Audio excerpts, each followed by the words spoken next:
저는 김주란이라고 하고요. 따져보니까 2015년부터 주역을 공부했더라고요. 그러니까 저 혼자 한 게 아니라 이제 저희 이 8인 8색 멤버들도 그렇고 감리당 대중지성에서 공부하신 선생님들 다 같이 저희가 이렇게 불렀어요. 어쩌다 주역. 예고치 않게 아무도 주역을 하자고 하지 않았는데 곰쌤이 문득 배치를 하셨어요. 근데 저는 사실 인연이 없는 건 아니었어요. 8명 중에 아마 유일한 것 같은데 저와 주역 간의 인연은 30년 전으로 거슬러 올라갑니다. 30년 동안 공부를 하고 선생님들을 만났으면 좋았을 텐데 그러진 않았고요. 2학년 때였던 것 같아요. 아마 그 대학교 2학년 때쯤에 이제 나름 고전이 좋다는 건 어디서 들어가지고 이렇게 커리를 보는데 과 수업은 아닌데 어딘가에 주역이 이렇게 짱 박혀 있었고 주역이 고전 중에 고전이라는 얘기를 어떻게 풍월에 들은 건 있는 거죠. 저도 동양 사람이다 보니까. 그래서 그걸 신청을 했어요. 그리고 저에게 남은 건 한 학기 동안의 쉼? 굉장히 푹 잤고요. 그리고 하나는 이제 고전에 대한 잘못된 인식. 고전은 역시 굉장히 심오하고 고원한 철학이구나. 그냥 아무나 할 게 아니구나. 막 태극이 나오고 막 음향이 나오는데 막 뭔 소린지 진짜. 그래서 저에겐 또 하나 남은 게 있구나. 책도 남았어요. 그 책을 아직도 갖고 있어요. 세로줄로 된 책 아시죠? 이렇게 세로줄로. 글씨도 되게 작더라고 옛날 책들은. 그리고 나서 이제 방금 말씀드렸다시피 감리당에 왔고 감리당에 와서 알게 된 건 고전이란 것은 그렇게 멀고 어렵기만 한 게 아니라 그냥 이런 무식자들도 닥쳐서 내가 질문을 가지고 읽으면 거기에 정말 답이 있다는 거였거든요. 그 전까지 제가 알던 고전에 대한 태도는 아무나 못 읽는 거였잖아요. 근데 정말 여기에서 실감을 했어요. 못 읽은 건 똑같아요. 책이 역시 어려웠고 뭐 얼마나 잘 읽었는지는 모르겠고 지금도 주역을 이렇게 뭐 강의도 하고 있지만 뭐 주역이 얼마나 제가 안다고 할 수 있겠어요. 근데 이제 제가 아는 만큼 설명을 드릴 수 있는 이유는 그 근거는 좀 약간 있는 데서 찾아야 되잖아요. 제 맘대로 지어내면 안 되고 그 정희천 선생님이라고 들어보셨죠? 주자보다 조금 더 윗세대 송나라 때 북송오자에 속하는 정희천 선생님이 사실 주역의 대가세요. 그래서 주자가 굉장히 다른 텍스트들은 막 정말 말을 많이 했는데 자기 해석을 이 주역에 관해서만큼은 이 정희천 선생님이 너무 이렇게 완벽하게 해놔서 조금 이렇게 그냥 조금 덧단 정도에 불과할 정도로 저희들도 공부할 때 메인으로 지금 아직까지도 삼고 있는 거는 정희천 선생님의 주역입니다. 근데 거기에서 서문이 붙어 있어요. 짧게. 거기 뭐라고 돼 있냐면 우리가 이제 이런 성인들의 말들이 내려오고 그걸 공부를 하는데 정희천 선생님 지금부터 1300년 정도 전이거든요. 그때도 똑같은 말을 하더라고요. 그 말이 아무리 좋은 말이어도 그걸 우리가 받아들인 건 별개 문제잖아요. 그거를 나의 삶 속에서 비근한 것으로부터 받아들여서 그걸 통해서 사유하지 않으면 그건 내게 안 된다 라는 얘기가 있습니다. 그래서 이게 비근한 것으로부터 사유한다 해서 줄이면 근사가 되죠. 그래서 어쩌다 주역을 이제 근사한 주역으로 만드는 거는 이제 우리 몫인 거예요. 그래서 사람이 아니면 안 된다. 이게 주역의 사상 중에 천지인 삼재 사상이라고 있어요. 저는 이거를 제가 국문과를 나왔거든요. 그래서 이렇게 한글의 그 제자 원리, 한글이라는 글자가 만들어졌을 때 초성이 있고 중성이 있고 종성이 있다 이렇게 하면서 천지인 사상이 한글에 들어있다 이렇게 했던 걸 기억이 나는 걸 보면 제가 공부를 안 한 건 아닌가 봐요. 주역에도 천지인 삼재 사상이 있어서 하나의 그 괴를 그리자. 주역에 일단은 64개의 괴로 되어 있고 괴는 이렇게 궤도한 걸려있다는 뜻이에요. 그러니까 어떤 시대적인 그 시대상을 하나의 괴로 설명을 하는데 그 괴는 일단은 그림입니다. 예를 들어 보면은 뭐 아무렇게나 막 그릴게요. 이런 식으로 이렇게 막대기가 획이 6개가 있어요. 그래서 이 막대기 하나가 이제 하나의 시대를 딱 뜻하게 되는 거예요. 그래서 우리가 지금 어떤 시대에 있는가를 이걸 보고 알 수가 있는 건데요. 여기서 보면 6개잖아요. 그러니까 3등분을 하면 이렇게 천, 지, 그리고 가운데 사람. 그래서 이 사람이 무엇이냐면 사람이 하늘과 땅을 보면서 그 사이에서 하늘과 땅의 이치를 관찰하고 자기가 그걸 삶 속에서 구현하는 거예요. 그래서 이렇게도 보고요. 이 6개의 효는 사실은 효거든요, 원래. 이 효는 두 세트로 되어 있는 거예요. 1층과 2층, 상과 하로 되어 있는, 겹쳐져 있죠. 2단 케이크처럼. 요 하나만 보면 세 줄이잖아요. 그 세 줄도 역시 천과 지와 사람, 뭐 이런 식으로 세 줄로 되어 있어서 뭐 이렇게도 나누고 이렇게도 나눌 수 있어요. 이거는 주역은 평생 완한다고 갖고 노는, 완구하는 것처럼 갖고 노는 학문이라 이걸 뭐 정말 여러 가지로 갖고 노셨어요. 예, 성현들이. 그래서 공부가 끝이 없습니다. 이런 얘기들도 하나의 이야기일 뿐이라고 생각하고 그냥 들으시면 돼요. 제 주제는 혹시 아세요? 네, 나아감과 물러남에 대해서입니다. 이 나아감과 물러남이라고 하는 것은 진퇴라고 보통 말을 하는 거잖아요.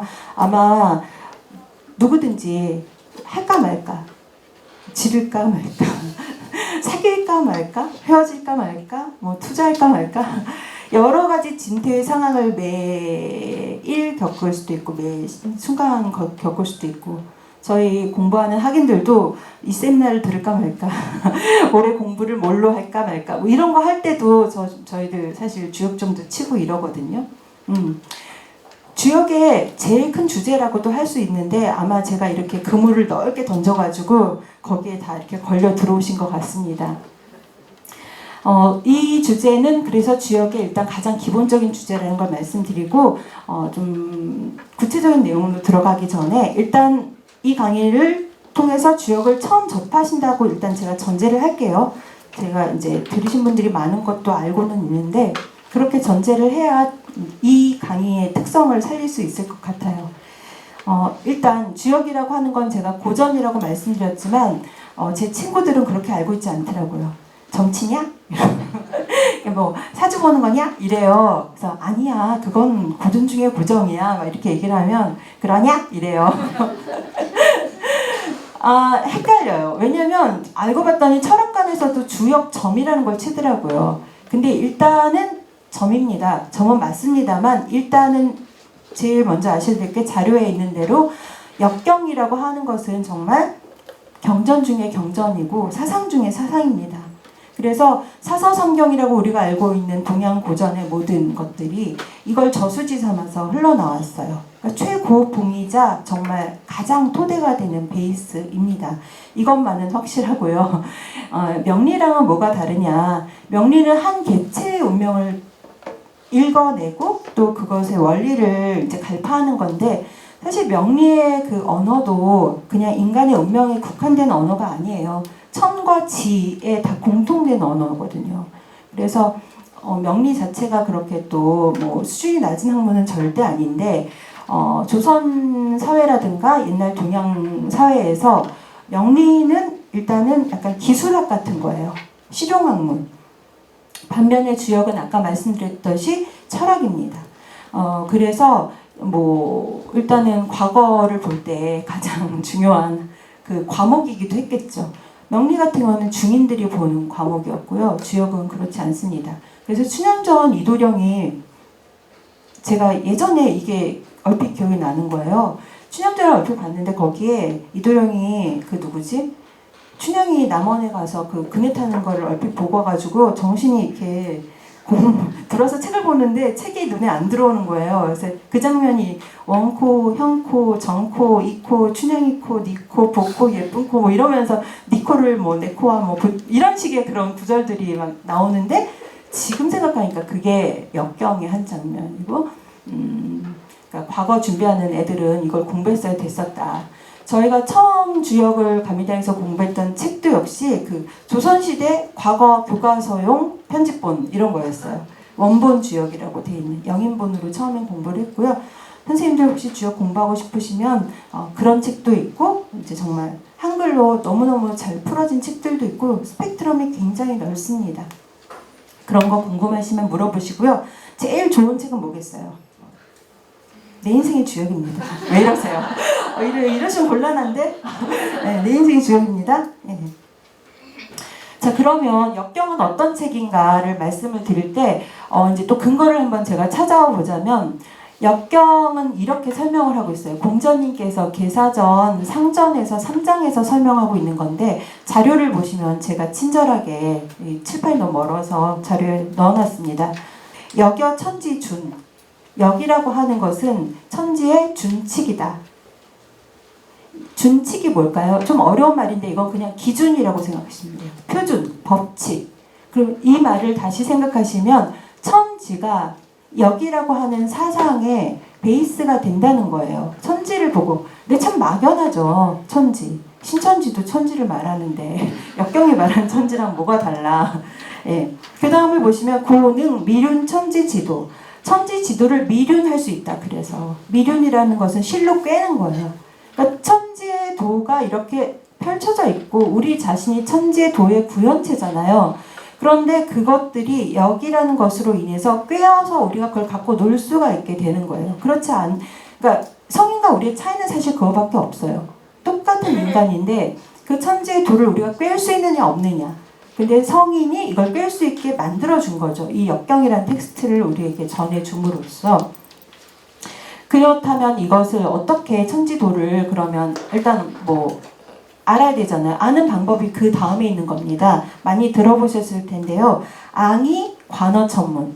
앙이라고 하는 거는 글자 모양도 그런데 약간 몸을 이렇게 위로 향하는 거예요. 앙. 그래서 위를 봐요. 그래서 관하는 겁니다. 그럼 뭐가 보이죠? 하늘이 보이죠. 예. 하늘은 음양 중에 어디에 속할까요? 예, 맞습니다. 선생님도 훌륭하세요. 양에 속합니다. 음양을 알면 천지를 아는 거예요. 천지 분간할 수 있으면 인간인 거죠. 선생님도 훌륭하신 인간. 그 다음에 이제 부의 찰어지리라고 되어 있죠. 대꾸를 아주 아름답게 이루고 있는 문장인데 이제 허리를 숙여서 지리를 찰하는 거예요. 멀리 있고 높은 것을 보는 것은 관이고 가까이 있고 아래에 있는 것을 보는 것은 찰입니다. 그래서 관과 찰이라고 하는 것은 그냥 보는 게 아니라 먼 것을 볼 수 있고 줌아웃, 가까운 것을 줌인해서 볼 수 있는 그 능력을 말을 해요. 그러니까 우리가 어떤 것을 사유할 때 단지 그냥 물리적인 정말 천과 지이기도 하고요. 이걸 보면 여기에 이치가 정말 있어요.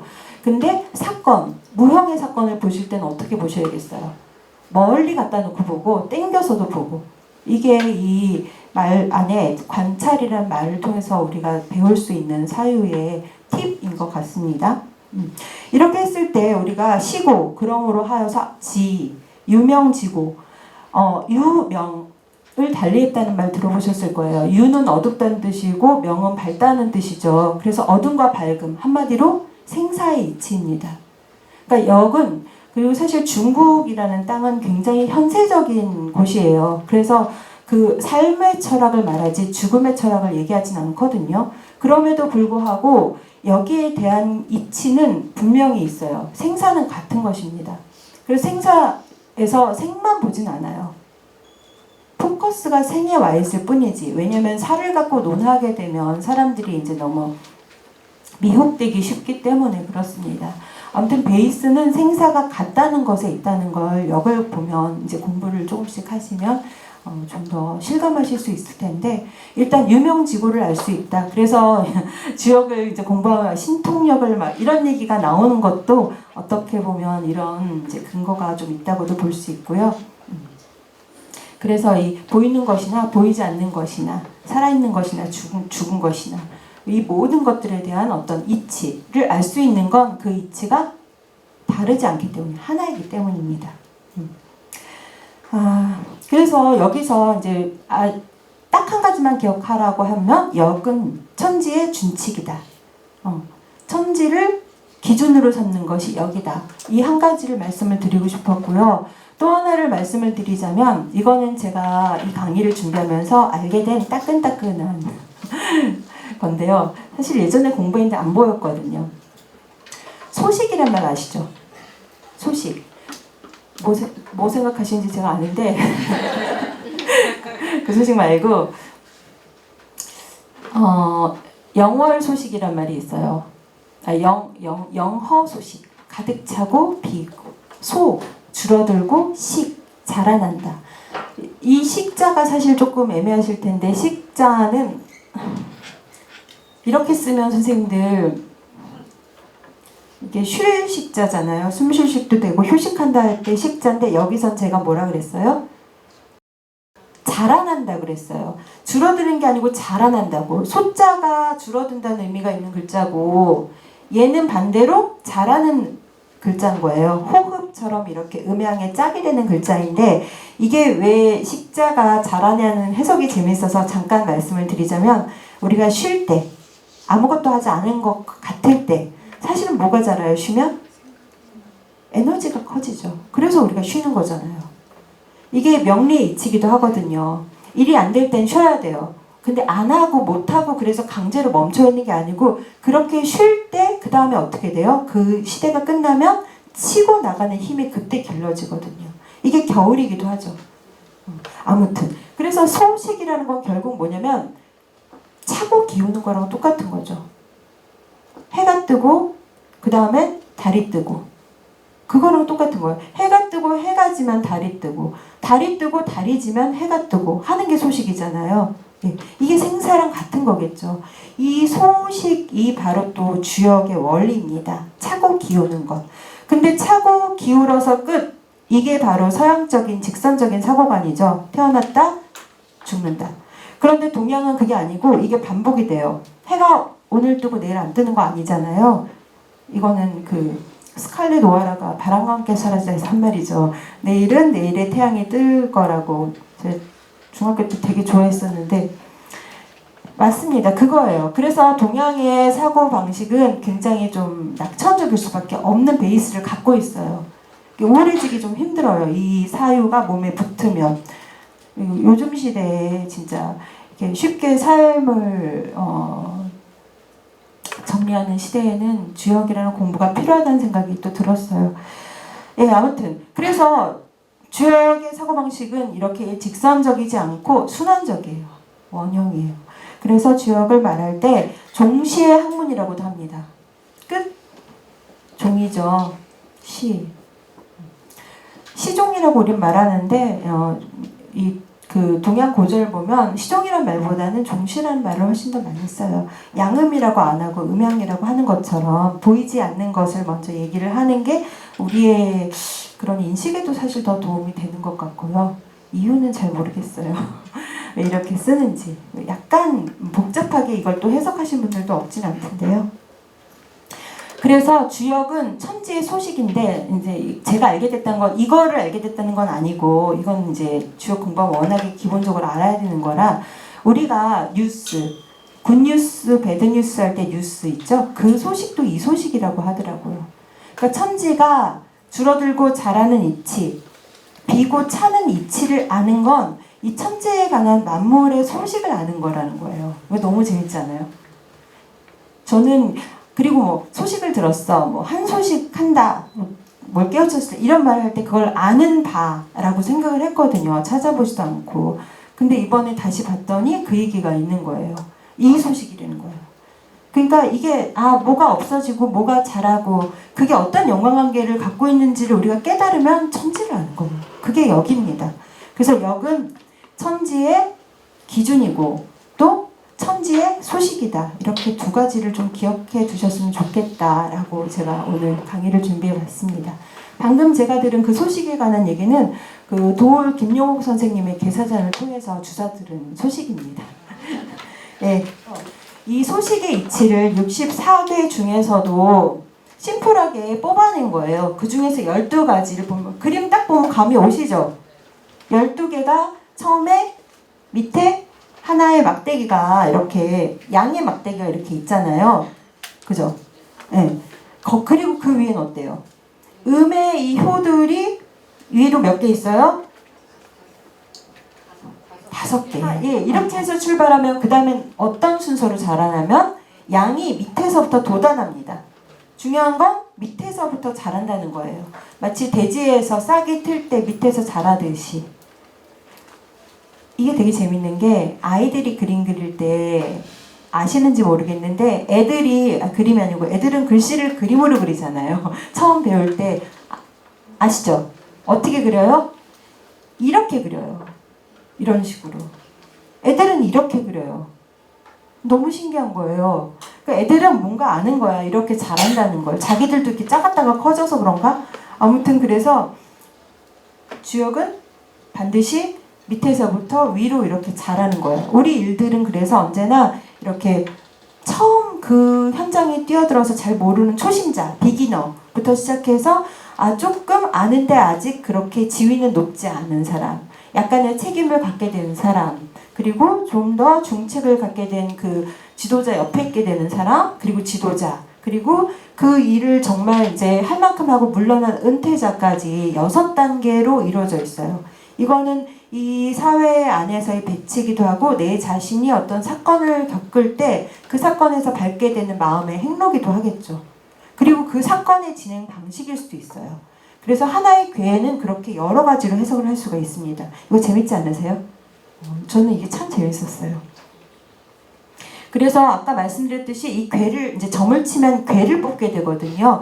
괴를 뽑는다는 건 64개의 주제 중에서 내가 지금 맞닥뜨린 이 사건이 어떤 주제의 사건인가를 알게 되는 게 이 괴고요. 그 다음에 효도 나와요.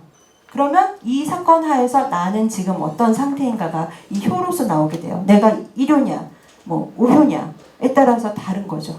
이게 점의 원리인데 궁금하시죠? 점? 나중에 감리당 놀러 오시면 점 특집 한번 해보겠습니다. 아무튼 이 지금 말씀드린 건 12소식계예요. 12달이 변하는 것처럼 봄, 여름, 가을, 겨울 이렇게 양이 자라고 나면 양이 이제 이렇게 해서 쭉쭉쭉쭉 꾹쭉 차올라요. 그래서 6양이 된다면 그 다음에 이렇게 6양이 되는 거 중천 건계가 되는 거거든요. 그 다음엔 어디가 변할까요? 아래가 변하는 거죠. 이제 눈치채셨어요. 이것만 아셔도 굉장히 많이 아시는 거예요. 그럼 아래 뭐가 생겨요? 양이 극성해지면 음이 생기는 거예요. 이게 바로 소식이죠. 그리고 아직 얘네들은 있어. 그리고 여기서 또 음이 이렇게 밑에서부터 자라기 시작하면 양은 어떻게 됩니까? 줄어들게 되죠. 양이 자라면 음이 줄고 음이 자라면 양이 줄어요. 이게 바로 소식의 이치입니다. 그래서 이것들이 그 12달에 배속이 되어 있고요. 명리에서는 지지, 자축인묘, 진사오미 거기에도 배속이 되어 있습니다. 예, 그래서 선생님들은 이로써 소식을 아시게 되셨고요. 한 소식 하시게 되셨습니다. 그 다음에 이제 역이라는 말을 좀 풀어볼까요? 역경. 역이라고 하는 거는 아주 간단하게 생긴 글자예요. 어떻게 생겼는지 아시죠? 위에는 뭐가 있고 달이 있고 밑에는 해가 있어요. 그래서 이게 역이에요. 이거를 이제 이렇게 눕혀서 쓰면 이게 역이라는 뜻이고요. 그래서 해와 달이 이제 소식하면서 번갈아서 왔다 갔다 음양이 교차하고 서로 만나고 갈마들고 교류하는 그것이 역입니다. 그래서 1월의 변화라고 하는 거는 직선적이지가 않고 순환적이다. 그리고 경이라는 말. 여기 있으면 이제 역경이라고 하잖아요. 할 때 이 경이라고 하는 말은 경도 위도에서의 경이고요. 이 말의 원래 뜻은 우리가 옛날에 그 옷감을 짤 때 배틀에다 실을 걸 때 이렇게 세로로 걸고 얘를 기준 삼아서 이제 거기다 하나씩 쌓아나가잖아요. 이때 이 세로로 된 날줄 그것이 경이거든요. 그래서 역이라고 하는 것은 이런 식의 기준이 되어준다라는 의미에서 역경을 이해하시면 될 것 같고요. 이제 제가 얘가 어떻게 만들어지는지를 잠깐 보여드릴게요. 저하고 명리 공부를 같이 하신 분들은 좀 보셨을 텐데 먼저 음양이라고 하는 것 이전에 태극이 있었죠. 무극이라고도 하는 이런 태극이 있을 때 음기하고 양기로 분화가 되죠. 그런데 이 음계하고 양계가 이제 만나면서 변화를 하기 시작할 때 원리는 이렇게 돼요. 이 원래 있던 것에 다시 여기가 세상은 음양이 이 안에서도 다시 음양으로 갈리는 거예요. 그래서 사람이 뭐 적극적인 사람과 소극적인 사람이 있는데 만약에 소극적인 사람들끼리만 모여봐요. 그럼 그 안에서 다시 적극적인 사람이 나와요. 이게 이래서 우리가 사실은 그렇게 딱 잘라서 어떤 뭘 말할 수 없는 거예요. 아무리 나눠도 음양은 계속 나옵니다. 음하고 양의 순수한 형태는 그러니까 이거는 베이스 같은 거예요. 이치 같은 거지 실제로 이렇게 물질적으로 구현되어 있는 어떤 존재도 음양이 다 섞여 있어요. 이거를 융이 아니마 아니모스로 얘기를 한 거죠. 내 안에 너 있다. 해품달 이런 거. 예. 음도 역시 양과 음으로 나뉘어요. 근데 그 전에 뭐가 있었냐면 이렇게 음이 있었고 여기는 양이 있었는데 다시 음과 양으로 이렇게 나눠요. 그러면 이렇게 두 효짜리가 만들어지잖아요. 이걸 사상이라고 해요. 얘 양이 극성하죠. 그래서 이거를 뭐 큰 양이라고 해서 태양이라고 하고요. 얘는 어때요? 음이 극성하죠. 그러니까 얘는 태음이라고 하겠죠. 그리고 얘는 뭘까요? 얘는 이제 조금 아니에요. 얘가 조금 양이 생겼죠. 새로 생긴 애가 중요해요. 새로 생긴 애. 그래서 얘는 소음이고요. 얘는 소양이에요. 자, 이렇게 해서 변했죠. 그 다음에 한 번 더 변해요. 어떻게 변하냐? 똑같아요, 원리는. 밑에는 있는 것 그대로 이걸 깔고요. 아이고, 깔고요. 이렇게 됐죠? 이렇게 깔고 여기서도 8개가 나왔어요. 그죠? 2개씩 갈라지니까 8개가 나왔어요. 이게 중요해요, 선생님. 8개. 여기서 이제 이걸 팔괘라고 해요. 이거는 사상. 자, 그래서 여기를 보시면 이렇게 나뉜 다음에 그 다음에 다시 여기에 뭐가 얹혀지겠어요? 양음, 양음이 반복돼서 얹혀지면 돼요. 양, 양, 양, 양, 됐죠? 그러면 8개가 만들어졌는데 여기 보시면 이렇게 8칸에서 64개의 칸이 나눠져 있잖아요. 이게 이런 식으로 얘를 재료로 해서 얘네들이 이제 두 층 아까 2단 K 해서 이게 만들어지는 거예요. 64개는 이해되시죠? 88에 64 이게 건, 태, 리, 진, 손, 감, 간, 곤입니다. 여기서 들어보신 건 건과 곤. 또 그렇지. 건곤감리는 우리가 아는 거예요. 참 태극기가 우리에게 이런 걸 줄 줄이야. 그래서 이렇게 이거는 이제 하늘이고요. 얘는 연못. 얘는 불. 우레, 바람, 물, 산, 땅. 이렇게 해서 이 8개의 자연 현상들이 우리가 갖고 있는 어떤 에너지의 종류를 대표한다고 볼 수 있어요. 그래서 이것들이 섞여서 64가지의 어떤 국면들을 펼쳐내고 되고 이것들이 우리가 하는 모든 짓들이에요. 우리가 겪게 되는 모든 마음의 행로, 우리가 벌이는 어떤 사업들, 뭐 정치, 혹은 과학 현상, 이게 다 64가지로. 근데 별거 아닌 것 같잖아요. 8개. 굉장히 작은 것 같은데 우리가 생각을 해보시면 뭔가 어떤 사건을 겪을 때 8가지 경우를 떠올리면서 그 사건을 이때 해석해 보신 적 있으세요? 없으실 거예요. 주로 2개예요. 이게 나에게 좋은가 나쁜가 이 정도예요. 근데 최소한 주역을 배우면 64가지의 나의 프레임이 생기고 이 중에 하나를 선택해서 내가 봐야지라는 어떤 굉장한 툴이 생기는 거예요. 아, 이 64가지 상황 중에 나는 어디에 처해 있는가? 이걸 어디다 대고 묻겠어요. 이걸 주역이 가르쳐 주는 거예요. 이게 점이에요. 이걸 하늘에 물어요. 그래서 깨끗하게 씻고 정성껏 앉아서 정신 단디 차리고 이제 그 대나무 가지, 상가지를 가지고 이렇게 뽑으면 나옵니다. 나오는데 한 번만 뽑아야지 2번, 3번 물으면 안 돼요. 그러면 더럽다 이렇게 써 있어요, 지역에. 이런 네 속에 든 사심이 뭔지 안다. 제3독이라 이렇게 몸께에 써 있는데요. 아무튼 그걸 공부하고 나면 차마 2번, 3번 못 묻죠. 그래서 점 치기 전에 진짜 심각하게 생각해야 돼요. 점괘가 나오면 그걸 받아들여야 되잖아. 그래서 정말 심각하게 생각하고 그리고 그래도 내가 한번 점을 쳐봐야겠다 싶을 때 점을 치게 돼요. 근데 잘들 치십니다. 잘들 치고 어찌나 해석들을 잘하시는지 정말 그 꿈보다 해몽이라고 해석하는 것도 재밌어요. 굉장히. 이제 오늘 주역 본문을 2개를 좀 보실 텐데 보시면 야 이게 알 것도 같고 모를 것도 같고 요런 맛이 또 있거든요. 아무튼 자 이렇게 해서 64개의 국면이 펼쳐지는데 제가 이거의 구성을 잠깐 말씀을 드릴게요. 제가 이렇게 참 그 구조에 약한 인간인데 굉장히 매력이 있어요. 아까 건공감리 얘기하셨잖아요. 주역은 이게 64개가 한 통이 아니에요. 웃돌이 아랫돌이 이렇게 나눠져 있어요. 어디서 나뉠까요? 응? 어디서 나뉠까요? 몇 번째? 지금 대답을 안 하신 이유를 제가 알아요. 정답은 이게 아니야. 여길 것 같지만 그런 거죠. 이렇게 묻는다는 건 함정이 있어. 이걸 아실 거예요. 함정이 있습니다. 당연히. 여기가 이제 64니까 32일 거 아니에요? 제가 아까 따져봤거든요.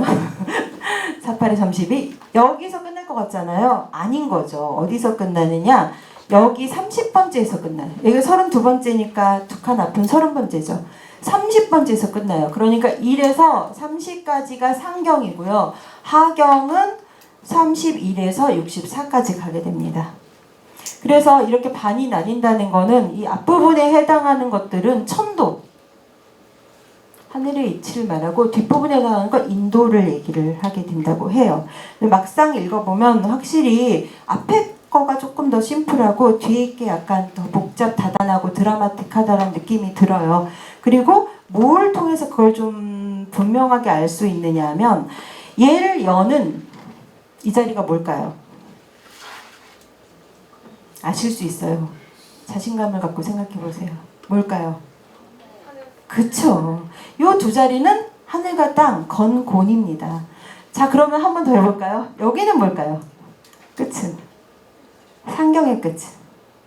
이건 아시기 좀 힘들어요. 건곤에서 시작해서 감리에서 끝나요. 건곤, 감리로 상경이 이렇게 진행이 되고요. 건곤, 감리에 이어서 하경을 시작하는 게 있을 거 아니에요? 이 건곤은 그래서 뭐라고 되어 있냐면 개사전에 건곤은 역을 여는 문이다. 역지 문야야 라고 되어 있거든요. 여기서 열었어요. 일단 닫았잖아. 그러면 그 다음에 뭘로 열까요?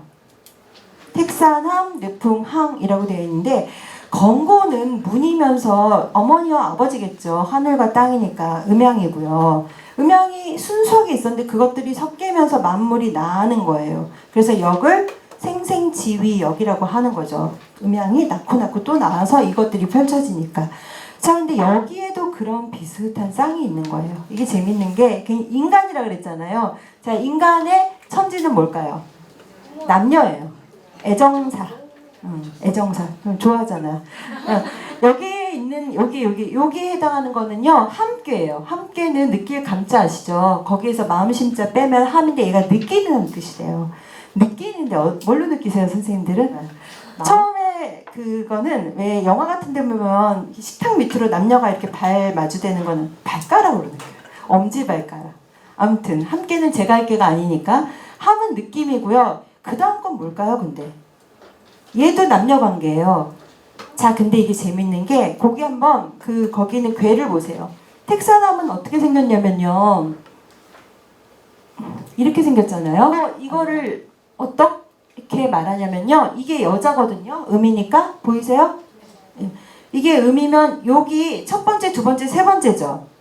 그러니까 여기 양이 하나 오죠. 그럼 얘가 아들이에요. 하나 있는 걸로 성별을 구분해요. 그러니까 주역의 8개를 가족으로 만들 수가 있어요. 건곤이 엄마 아빠니까 그 밑에 있는 들이 3남 3녀를 두셨거든요. 주역의 8개께서는 엄마 아버지가 3남 3녀를 뒀는데 첫째 아들 있고 막내 아들이 있을 거 아니에요. 근데 이게 밑에 오면 첫째 아들, 둘째 아들, 셋째 아들이거든요. 자, 그럼 얘는 나이가 어려요, 적어요? 나이가 어리다. 셋째 아들이니까 어린 소호남인 거예요. 소호남. 그러면 반대 여기 위에 있는 거 보세요. 얘는 양양음이거든요. 그러면 음이 하나 있으니까 얘는 성별이 딸이에요. 딸 중에 몇째 딸? 첫째, 둘째, 셋째니까 셋째 딸. 그러니까 셋째 아들과 셋째 딸이 만났어. 얘네들은 어떨까요? 풋풋하죠. 퍼피러브예요. 그래서 얘네는 느끼는 게 중요해요. 느끼는 게. 그래서 느껴. 그러면 이제 막 일이 벌어지는 거죠. 애정사가. 자, 그런데 그 옆에 있는 애들을 보시면 이 항꾀는 항이라는 말이 느낀다는 함이랑 다르게 항고하다. 영원하다, 지속된다 할 때 항자 아시죠? 그 항자거든요. 그러니까 얘네들은 부부관계 같은 거예요. 그러면 누가 만났길래 부부냐? 글자를 보시면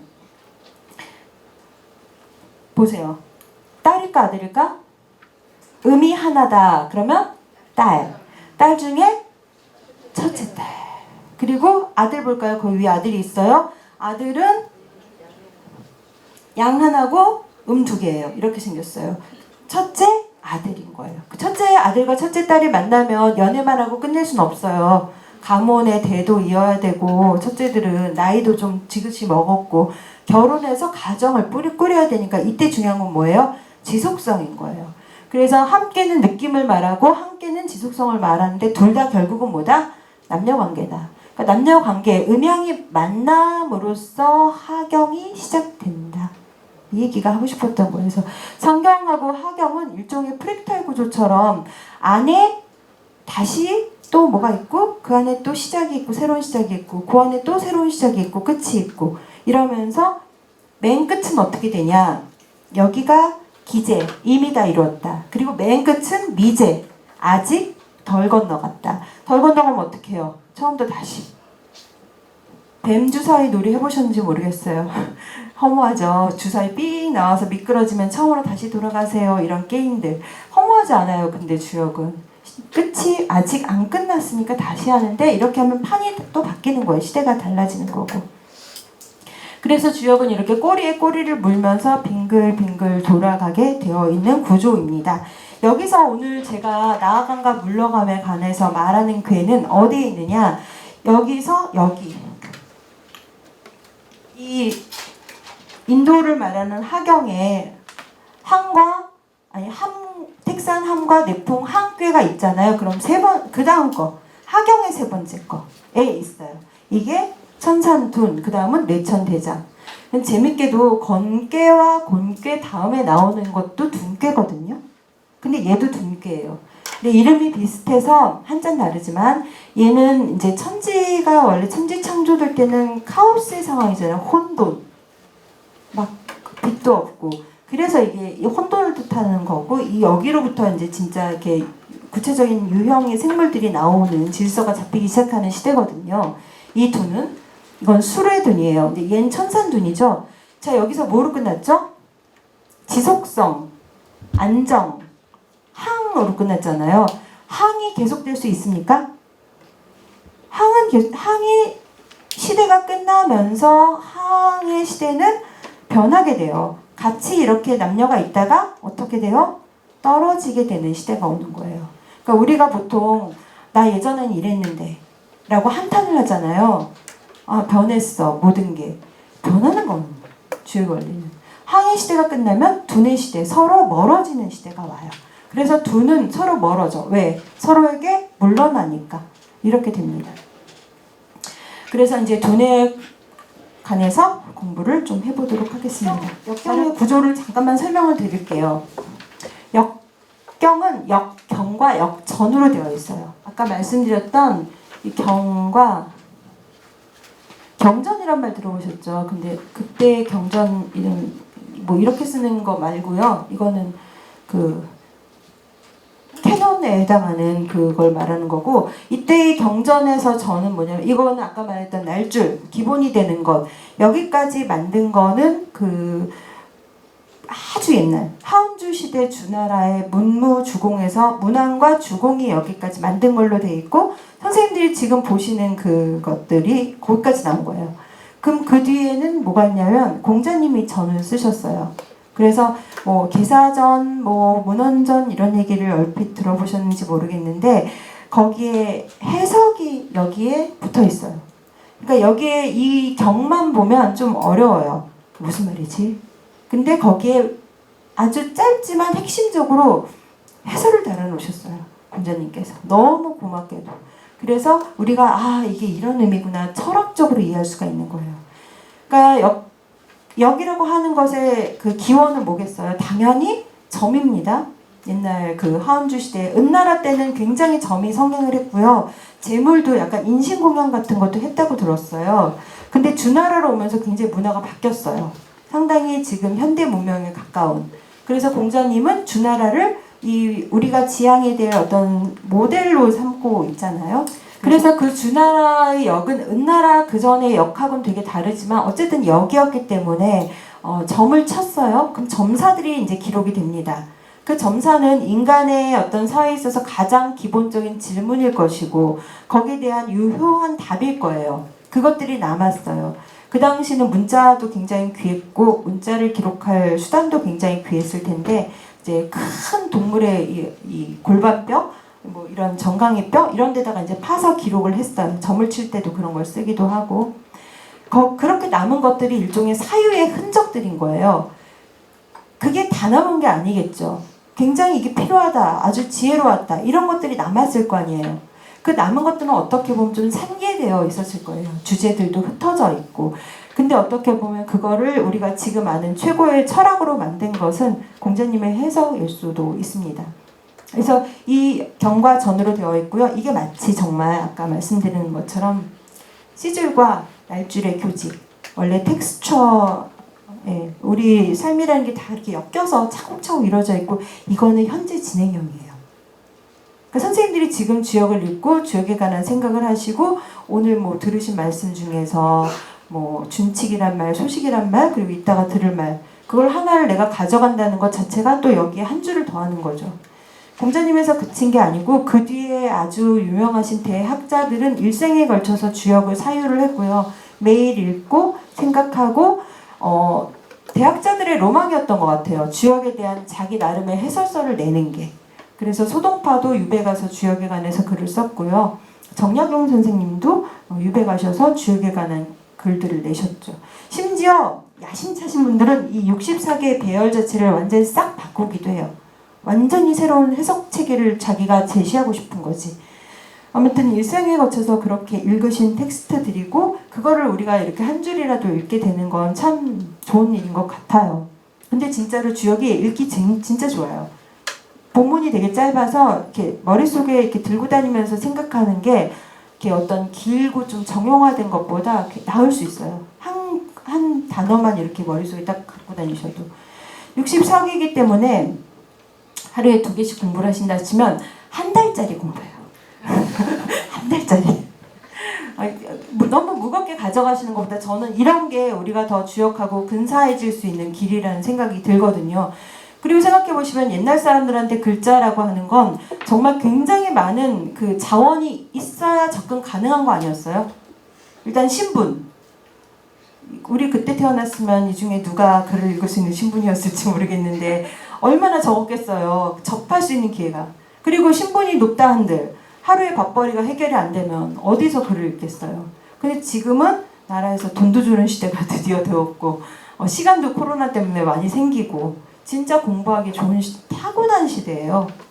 그래서 진짜 이거 한 달에 한 번 쫙 훑어보시고 그리고 나서 그 다음부터는 모르면 모르는 대로 또 거기다가 이렇게 계속 종시하면서 미제하면서 그렇게 공부하면 정말 재밌을 것 같아요. 그리고 할 때마다 정말 새로워지는 게 주역이거든요. 네, 그래서 이제 천산둔으로 들어가 보도록 하겠습니다. 이 말은 둔이라는 글자가 이 둔이라는 괴가 어떻게 이루어졌는지를 말해주는 거거든요. 천이 여기 있고요. 2층이 천이고요. 산이 여기. 이게 약속이에요. 네. 그러면 천은 어떻게 그리는 거냐면 일건천에서 양기 3개를 그리는 게 천이고요. 산은 간상련이에요. 이렇게 천에 해당하는 상괴를 그리고 산에 해당하는 하괴를 그리면 이렇게 둔이라고 하는 괴가 그려지는 거예요. 이거는 글씨가 아니고 그림이죠. 그래서 주역을 크게 나누면 이렇게도 나눠요. 그림과 글씨, 상과 사. 그래서 이거는 화, 이거는 시. 그래서 시화다 이렇게 멋지게 말씀하신 분도 있어요. 멋있죠? 시화. 이거는 화. 그러니까 이거는 사실은 뭐냐면 지금 이 자연인 거예요. 이 천과 하늘 아래에 있는 산을 보면서 옛사람들은 뭘 생각했냐? 둔, 물러나야 할 때이다. 이걸 생각했다는 거예요. 그거가 이제 그 안에 아까 말씀드린 경이 아니고 전에 이제 막 설명이 되어 있는 부분들이에요. 단전, 상전이라는 것들에서 너무 재밌게 설명을 해놔요. 상전이 이 상에 관한 설명이 붙어 있는 건데요. 요거에 의미가 붙어 있어요.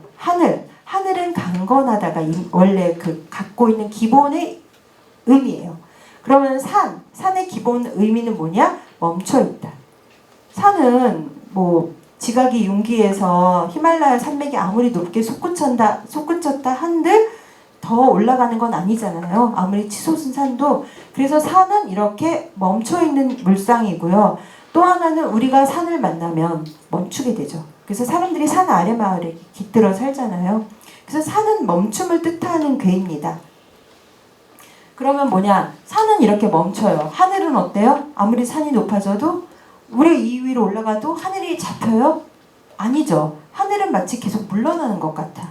그래서 얘는 멈춰있고 이 하늘은 원래 양기는 향상의 기운이 있어요. 전진. 끝없이. 그러니까 얘는 멈추고 얘는 올라가니까 둘 사이는 어떻게 됩니까? 멀어질 수밖에 없어요. 그래서 둔의 시대는 어떤 시대예요? 물러남의 시대. 그리고 옛날에 이제 선비들, 이 공부를 하시는 분들은 대부분 중요한 이슈가 정치적인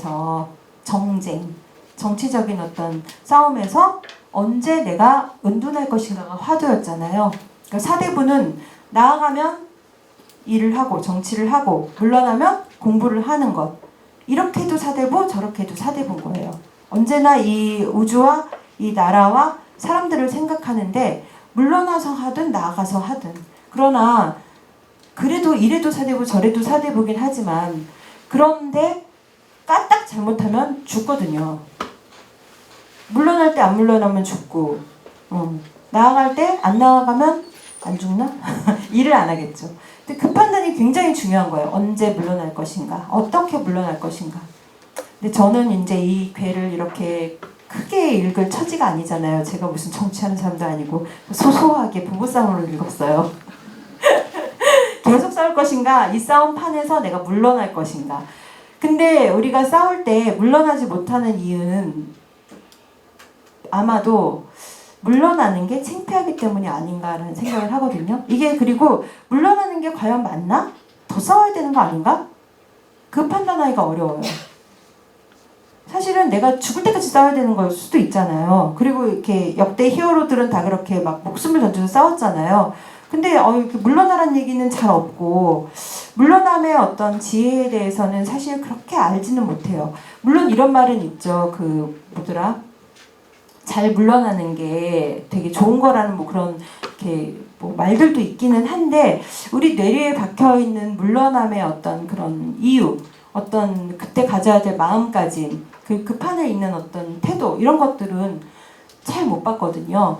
그래서 저도 이렇게 싸울 때 약간 꼬리를 내리는 것에 대한 그 부끄러움 같은 게 있었는데 두 개를 읽으면서 진짜 되게 알게 된 게 있어서 이거를 좀 근데 이게 저같이 소소한 부부싸움이 아니더라도 그리고 솔직히 부부싸움이 소소하기만 하겠어요? 사실 굉장히 또 치열하잖아요, 나름. 이것뿐이 아니라 모든 상황에서 아마 좀 자기 마음을 돌아볼 수 있을 거라고 생각해요. 뭐 진짜 거창하게 뭐 사업하실 때도 이 두는 되게 필요한 거고 저처럼 그런 인간관계에서도 되게 필요한 거고 보겠습니다. 그 천산둔이라고 하는 게 아까 이 그림 이거는 괴의 상이고요. 이미지.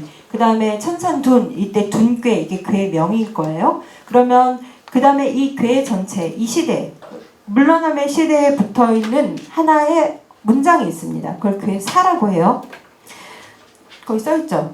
둔, 형, 소리정. 이 둔꾀라고 하는 게 형통한 거예요. 형통하지 않은 게 아니고 형통한 거고, 그런데 이제 이땐 올바름을 조금이라도 지키는 게 이롭다.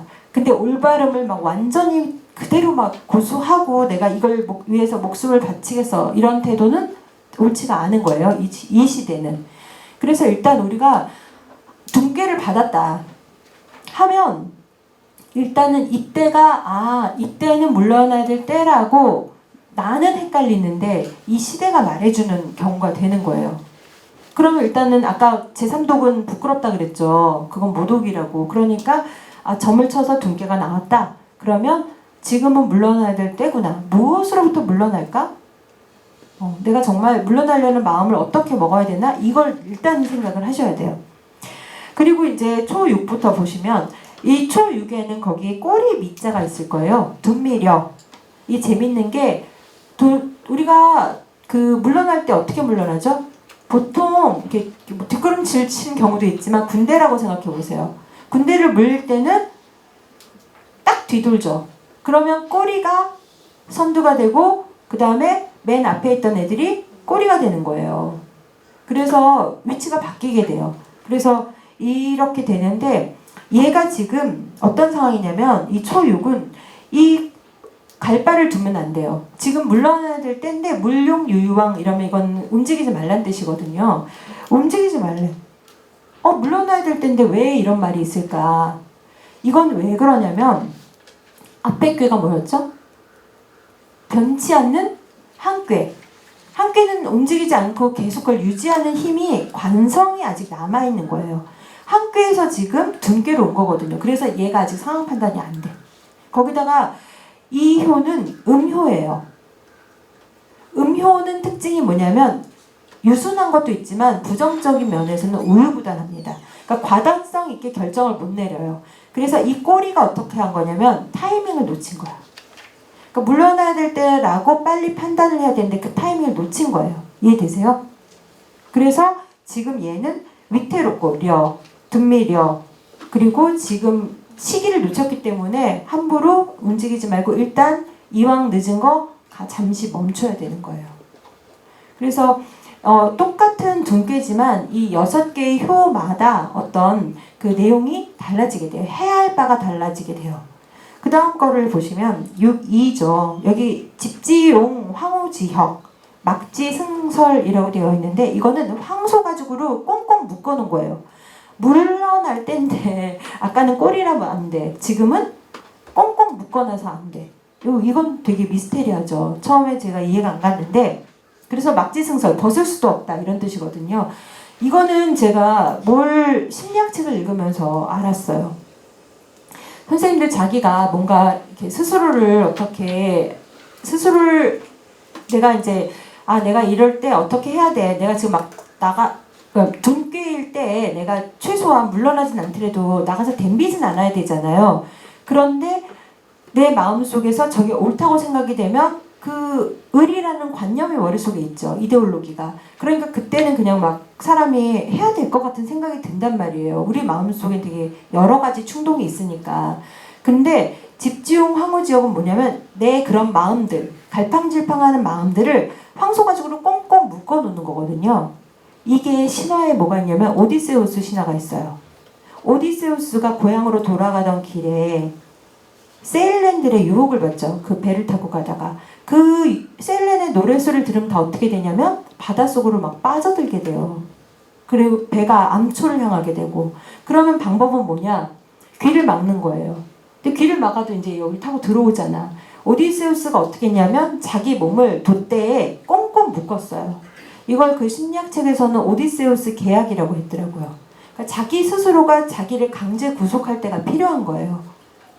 그래서 이게 참 진짜 이 집중 황후지역이란 말이 처음에는 안 하다 뭘 얻다가 왜 먹는 거야? 그것도 소가죽으로 막 이랬는데 이 황우라는 뜻은 있긴 있어요. 황자가 누를 황자죠. 지역에서 황자가 나온다 그러면 무조건 중이에요. 중. 가운데에 어떤 그 중심을 딱 잡을 수 있는 능력이 좀 있다. 그래서 이 황후지역으로 묶었다는 건 그 중을 내가 계속 생각하는 건데 자 근데 문제는 여기 길이란 말이 있어요? 없어요? 없죠. 그러니까 얘는 굉장히 자기 능력을 다 한 거예요. 6이라는 효 자체가 거중, 중에 위치하고 득정, 발음을 얻었거든요. 그 원리는 이제 주역의 문법 중에 이제 굉장히 베이직한 문법인데 제가 그냥 이것까지 다 설명드리면 선생님들이 너무 혼란스러우시니까 그냥 패스할게요. 그런 능력은 있지만 그 힘으로 지금 어떻게 한 거냐면 강제적으로 한 거예요. 자기에게 강제성을 부여해서 간신히 자기를 붙잡은 거지 이게 정말 흔연히 자기 본성처럼 다스려진 상태는 아니다. 강제적 구속이니까. 근데 불경에서 이런 구절이 있어요. 마음을 막대기에다 묶는 건데 내 마음은 6마리의 동물이야. 그래서 악어는 물로 끌러 가려고 그러고 사슴은 숲으로 들어가려고 그러고 새는 위로 나르려고 그러고 난리가 난 게 나야. 이럴 때 내 마음을 말뚝에 묶어놓으면 그 6마리의 동물들이 다 나죠. 얘네들이 막 힘을 쓰다가 나중에 어떻게 되냐면 그 기둥에 등을 대고 쉬게 됩니다. 그때 평화가 오는 거예요. 그러니까 제가 이걸 읽으면서 다음에 만약에 글을 쓴다면 이 오디세우스 계약과 부처님이 말씀하신 마음의 말뚝 이 두 가지를 대비해서 쓰고 싶다는 생각을 했어요. 두 가지가 다른 거 아시겠죠? 내가 겉으로 볼 땐 똑같지만 내 마음의 상태는 굉장히 달라요. 그러니까 내가 뭔가를 할 때 아직도 힘을 쓰고 있고 막 긴장하고 있고 애를 쓰고 있다면 그것으로도 굉장히 훌륭한 거죠. 인정해야 되지만 근데 궁극적으로 우리가 지향해야 될 바는 아까 말한 부처님이 말씀하신 그 경지라고 생각을 합니다. 예, 6.3으로 넘어가게 되면 개둔이에요. 개가 이제 묶인다는 뜻인데 누구한테 묶이는지를 보실 수 있어요. 세 번째 밑에서부터 세 번째 효를 보시면 되거든요. 아래를 보세요. 아래에 누가 있어요? 양효 밑에 음효가 있죠. 음하고 양이 가까이 있으면 사단이 납니다. 가까이 있으면 남녀가 가까이 있으면 어떻게 돼요? 남녀 칠세 부동석이란 말이 괜히 있는 게 아니에요. 눈이 그리 가는 거예요. 그래서 내가 지금 멀어져야 될 때인데 저기 올라오고 있는 소인들하고 친한 거예요. 친하면 어떻겠어요? 그럼 걔로부터 멀어지기가 쉽지 않죠. 그래서 93은 9라는 건 양효거든요. 양효는 원래 마음이 강건해요. 사심이 좀 없어요. 그럼에도 불구하고 이웃에 있는 소인에게 마음이 가고 그러다 보니까 내가 이 물러나는 일이 원활치가 않게 되는 거예요. 그 마음이 어딘가에 묶여있는 상태를 말을 하게 되는 겁니다. 그래서 물러남의 때지만 잘 물러날 수도 있고 못 물러날 수도 있고 억지로 나를 묶어가지고 간신히 떼어놓을 수도 있고 여러 가지 상황이 펼쳐지는 거 아시겠어요? 재밌죠? 드라마 같죠? 한 괴에 6편의 드라마가 있어요. 그런데 뒤에 이제 흉신첩길이란 말이 있는데 이 말이 참 재밌는 말이에요. 제가 생각할 때는 이 흉신첩이라는 말이 그 신첩이 제가 아니고 이제 제가 자료를 찾아보면 여러 가지 해석이 있는데 뭐 신첩은 신하하고 첩이잖아요. 근데 고대에서는 신첩은 남녀 노비를 얘기를 했대요. 근데 노비라고 하는 존재들은 굉장히 수동적이고 니체에 의하면 원한 감정을 갖고 있고 그 말은 뭐냐면 굉장히 교활하면서도 남을 굉장히 잘 원망한다는 뜻이에요. 이로울 땐 입에 혀처럼 굴다가 이제 자기가 비위가 틀리면 주인을 아주 교활하게 이용할 수도 있는 게 신첩인 거죠. 이걸 그렇게 해석하지 않을 수도 있어요. 그냥 이제 신첩이다. 신첩은 소인의 다른 이름이에요. 좀 기분 나쁘지만 여자를 소인에 비유할 때가 많은데 그거는 꼭 남녀 차별이라기보다 여성은 한역적으로 봐도 음적인 체질이에요. 양기보단 음기가 많아요. 그래서 감정이 훨씬 더 중요해요. 감정 덩어리예요, 여자들은. 그래서 감정이 음적이고 그것들은 잘 발산되지 않아요. 해체되지가 않아요. 그래서 여자들의 병은 화병이 많은 거예요. 감정이 몸에 뭉쳐 있어서. 아무튼 그런 존재, 감정이 많은 존재들은 감정의 찌꺼기들이 다정하긴 하지만 찌꺼기가 많을 수밖에 없겠죠. 그래서 이런 것들에 대해서 우리가 그러려니 하는 게 물러나는 걸 텐데 그러지 못하고 거기에 휘말려요. 그래서 어쩌지 못하고 아이고 어떡해 이렇게 요즘은 엄마고 아빠고 다 이러고 있죠. 특히 딸 둔 아빠들이 진짜 이러는 거 많이 봤어. 어쩔 줄을 모르고 딸이 너무 예쁜 거지 마누라보다. 엄마들은 아들이 예쁘고 그래서 이 계돈에서는 우리가 진짜 마음을 얼마나 이렇게 가까이에 있는, 사실은 좀 멀리 해야 될 그런 관계를 감정으로 이렇게 좀 덧칠을 하고 있는가를 좀 잘 보여주는 게 육사효인 것 같아요. 알고 보면 이 932, 이 3효라는 자리가 원래 그런 자리입니다. 상체하고 하체의 어떤 교차로예요. 교차로에서는 언제나 교통사고가 많이 나죠. 그래서 거기 있을 건지 그 다음 단계로 넘어갈 건지 망설이게 되고 혼란이 오고, 그래서 3효의 자리는 언제나 어렵습니다. 4효도 위험하게 마찬가지고요.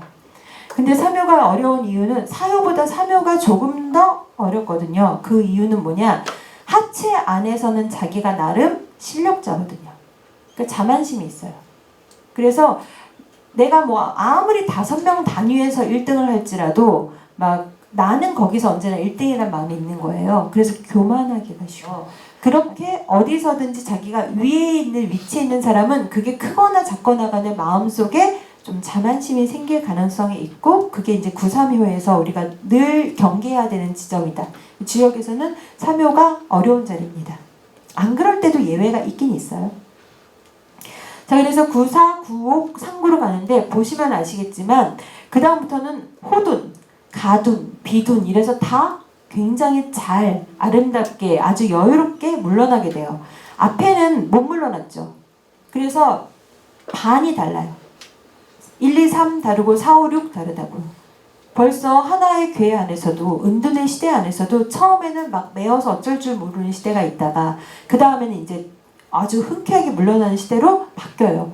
그러니까 모든 게 변한다는 말은 정말 진리예요. 그런데 이유는 뭐냐? 근거는 뭐냐? 아까 천산둔에 있어요. 밑에 있는 건 산이었거든요. 1, 2, 3은. 초효, 2효, 3효는 천산에서 산. 산은 뭐예요? 멈춤.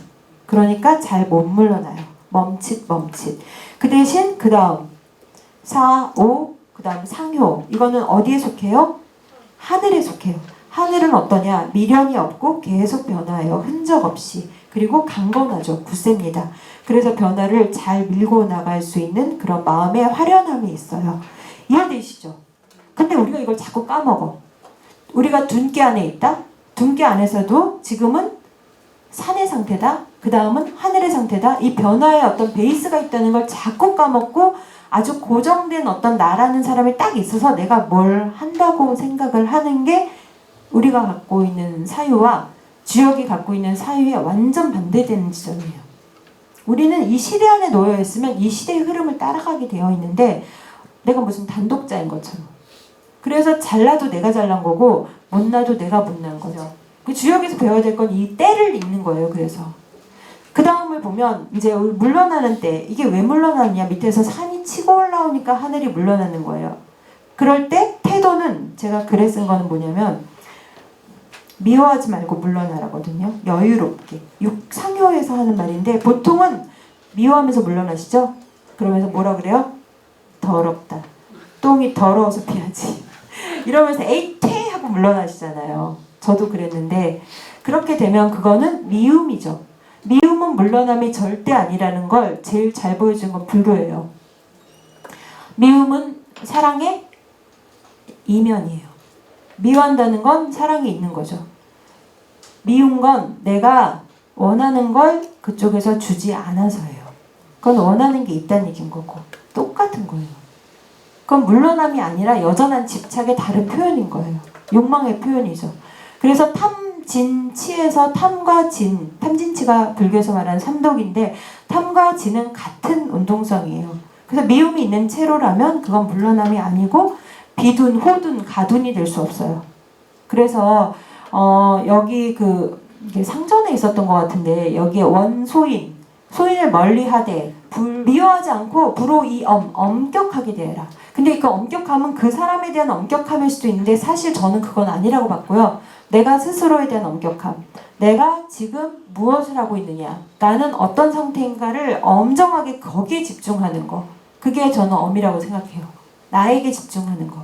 나에게 집중한다고 할 때 나하고 타자의 경계를 두고 나만 이러고 있는 게 아니라요. 나의 아까 말씀드린 그 평안, 그걸 얘기하는 건데 미워하는 상태로는 당연히 나한테 시선이 가는 게 아니죠. 미워한다는 건 그 사람한테 내 에너지를 이미 다 쓰고 있는 상태거든요. 그래서 불오가 굉장히 중요해요. 멀리하되 그래야지 정말 멀어질 수 있어요. 안 그러면 붙어서 계속 엎치락 뒤치락 하는 거고, 제가 부부싸움 하면서 하고 싶었던 거는 이 엎치락뒤치락을 제가 20년을 해왔는데, 물론 사이가 나쁘진 않아요. 사실 뭐 엔간한 부부치고는, 사실 제가 솔직하게 말씀드리면 엔간한 부부치고는 좋은 편이에요. 지금도 그렇고. 그런데 그럼에도 불구하고 그 안에 애증이 있잖아요. 엎치락뒤치락. 그런 식으로 20년을 살았는데 앞으로도 똑같은 방식으로 우리가 살아야 될까? 모든 사람들이 같이 사는 사람과, 그게 친구든 자식이든 누구든 간에 그 방식 말고 다른 방식도 있다는 생각이 불교와 주역을 공부하면서 들었어요. 명리도 도움이 됐고요. 아, 진짜 그냥 그 마음을 내려놓고 내가 나에게 집중하면 저 사람도 저 사람한테 집중할 수 있겠구나. 근데 실제로 그렇게 됐거든요. 물론 그거 말고도 여러 가지 일이 있었습니다만은. 그래서 주역은 제가 자신 있게 말씀드리기를 아주 실용적이다. 일상 소소하게 진짜 다 써먹을 수 있어요. 예, 그래서 이렇게 이제 그 분계를 공부를 해봤고요. 제가 이제 원래 이거에 짝인 대장계까지 하려고 했는데 10분밖에 안 남아서 그래도 할 거예요. 근데 천산눈이라고 하는 거가, 이게 제가 여기 보여드리려고 한 게 이거예요. 제가 다른 개들을 막 섞어서 썼는데 이 두 개만 짝을 갖다 썼거든요. 주역의 64개는 하나의 커플로 돼 있어요. 건곤도 짝이죠. 얘도 짝이잖아요. 나아간과 물러남. 얘는 근데 음양을 뒤집어서 짝이 됐고요. 얘는 천산눈은 아까 음이 두 개고 이렇게 밑에서 자라나는 개잖아요. 얘를 위아래를 뒤집으면 어떻게 되겠어요? 양이 이렇게 자라면서 음을 두 개를 몰아내는 형태의 괴가 되겠죠. 위아래를 뒤집는다 해서 도전괴라고 해요. 도전! 이거 말고 뒤집을 도자. 도치할 때 도, 전복할 때 전 해서 도전괴라고 합니다. 뭘 뒤집어요? 위아래를 뒤집어요. 그럼 일의 발생 순서를 뒤집는 거기도 하고, 이렇게도 볼 수 있어요. 나는 지금 이렇게 물러나지만 이쪽에서 볼 땐 어때요? 나아가는 거죠. 그래서 일을 볼 때 이 안에서 보는 것과 저 밖에서 보는 것, 똑같은 일을 할 때 나는 물건을 팔지만 저분은 사잖아요. 그래서 하나의 사건을 두고 사는 사람과 파는 사람이 생기죠. 하나의 사건인데. 그래서 내가 한 입장에서 있을 때는 물러남만 생각할 수 있지만, 이 사건을 전체적으로 원래대로 본다면 그거는 나아감과 물러남이 동시에 있고 사고팔고가 동시에 있고 생가사가 한 자리에 있는 사건이 돼요. 그래서 이 도전이라고 하는 것들, 이 관계의 배치들이 되게 절묘해요. 그렇지 않나요? 그렇죠? 재밌습니다, 주역은. 그래서 이 도전계라는 형식으로 되어 있는데 얘의 이름은 뇌천대장이에요. 얘는 이제 이게 천산두를 뒤집으면 뭐 이렇게 산천대장이 되는 게 아니라 모양이 바뀌기 때문에 이 괴가 우레요. 천둥 번개를 뜻하는 뇌가 되고, 얘는 이제 그대로예요. 뇌천이고, 대장이라고 하는 거는 크게 나아간다. 장성하다. 장자인데요. 크게 나아가는데 어떻게 나아가는 게 크게 나아가는 것이냐? 보시면 양이 6분의 4. 반을 넘었죠. 그러니까 이제 어떻게 했어요? 기운이 기세등등한 거예요. 양은 원래 본인이 옳다, 우리 편이 옳다, 바르다, 사심이 없다 라고 하는 그걸 갖고 있는 데다가, 자부심을 갖고 있는 데다가 우리 편도 많아. 그러니까 어떻게 했어요? 정말 거칠 게 없는 거야. 하면 돼. 이제 얘네들 떨궈내기만 하면 돼. 대장이라고 하는 건 좀 그런 뜻인데요. 둔께는 보면 둔께 안에도 물러남에 대해서만 얘기하지 않았죠. 못 물러나는 것들에 대해서 굉장히 얘기를 했고, 대장께 내용을 보시면 잘 나가라 이런 얘기는 1도 없어요. 오로지 다 걱정, 또 걱정, 또 걱정. 왜냐? 강성함이 때를 만나면 이 강성함은 좋을 수 있지만 어때요? 흉폭하고 과도해질 수 있어요. 아무리 옳은 것이라도. 그래서 선 앞에 독자가 붙으면 독선이잖아요. 나만 옳다고 생각하면서 이제 이 음과의 관계가 끊어질 수 있죠. 그래서 그런 것들을 우려하기 때문에 주역은 언제나 우려하고 또 우려하고 또 우려합니다. 그래야지 기미를 알아차릴 수 있어요. 그러니까 천지를 본다 그러면 굉장히 스케일이 큰 것만 생각하시는데 사실은 그 세심함을 잊지 않게 하는 게 주역이거든요. 그래서 주역을 종일 건건하라라고 건귀에서 우리가 배우는데요. 저희는 종일 건건이 아니고 쟁이에 끙끙거린다고. 저 대장계에서 이제 다른 것들은 이제 차치하고 제가 9.3효하고 9.4효가 재밌어서 이 두 가지 위주로만 간단하게 설명드리고 끝내려고 합니다. 9.3효에 보시면 얘네들이 이렇게 밀고 나가는데 이 중간쯤에 있는 애예요. 이 아까 말씀드렸듯이 3효는 안 그래도 세. 그런데다 양효가 왔어. 거기다 때가 어떤 때요? 대장계니까 이거는 따따블로 애가 막 지금 이 에너지가 넘치는 거예요. 이해되시죠? 이거를 이렇게 이 힘을 느끼셔야 돼요. 아, 얘가 진짜 막 열의에 가득 차고 이거 해보겠다고 막 지금 막 난리가 났구나. 일도 의심이 없어요. 자신의 어떤 그 의지에 대해서. 그럴 때 소인은 용장, 힘을 씁니다. 그런데 대인들은 힘을 쓰는 게 아니고 약간 무시하는 쪽을 선택해요. 아, 저런 이제 그런 사소한 이런 악의 무리들은 눈에 보이지도 않아. 약간 그런 거 있죠. 어쨌든 군자는 이렇게 무시하는 걸 써요. 무시하는 그런. 근데 사실 이게 군자의 아주 덕스러운 건 아니잖아요. 군자의 특성이 될 수는 있지만 사실은 부족한 점이죠. 양기가 많은 사람들이 이렇게 또 현실적인 사람들을 되게 얕보는 거. 그런 게 군자 욕망이라고 해석할 수도 있거든요. 이러면 위험해요. 조심하는 마음이 사라지면서. 마치 이런 존재들은 뭐 같냐? 순양 같아요. 순양. 양이 원래 들이받기를 좋아하는 동물이래요. 근데 더더군다나 순양이면 오죽하겠냐. 뿔도 달렸어. 그리고 나서 제가 얘를 봤거든요. 괴상을. 이게 얼굴이고 이게 뿔이라고 생각해보세요. 양 같지 않아요? 순양? 이거 막 들이받아요. 그래서 어떻게 되냐면 촉번, 번이 울타리입니다. 들이받다가 울타리가 나오면 어떻게 돼요? 걔도 들이받아요. 나무 울타리야. 뿔이 어떻게 되겠어요? 걸리죠. 그럼 어떻게 돼요? 기세 좋게 들이받았기 때문에 엉킴도 훨씬 세거든요. 뿔이 걸리고 이기가 뿔이 상하게 돼요. 아시겠죠? 내가 들이받은 만큼 뿔이 엉켜요. 그래서 이것에 대한 굉장한 이 조심하라는 얘기가 3효에 있고요. 4효를 보시면 좀 달라요. 여기 보시면 중간에 번결, 분리라고 되어 있니? 번에 결, 구멍이 났어. 그래서 분리, 이 뿔이 상하지 않아요. 들이받긴 들이받았는데 울타리가 구멍이 있어.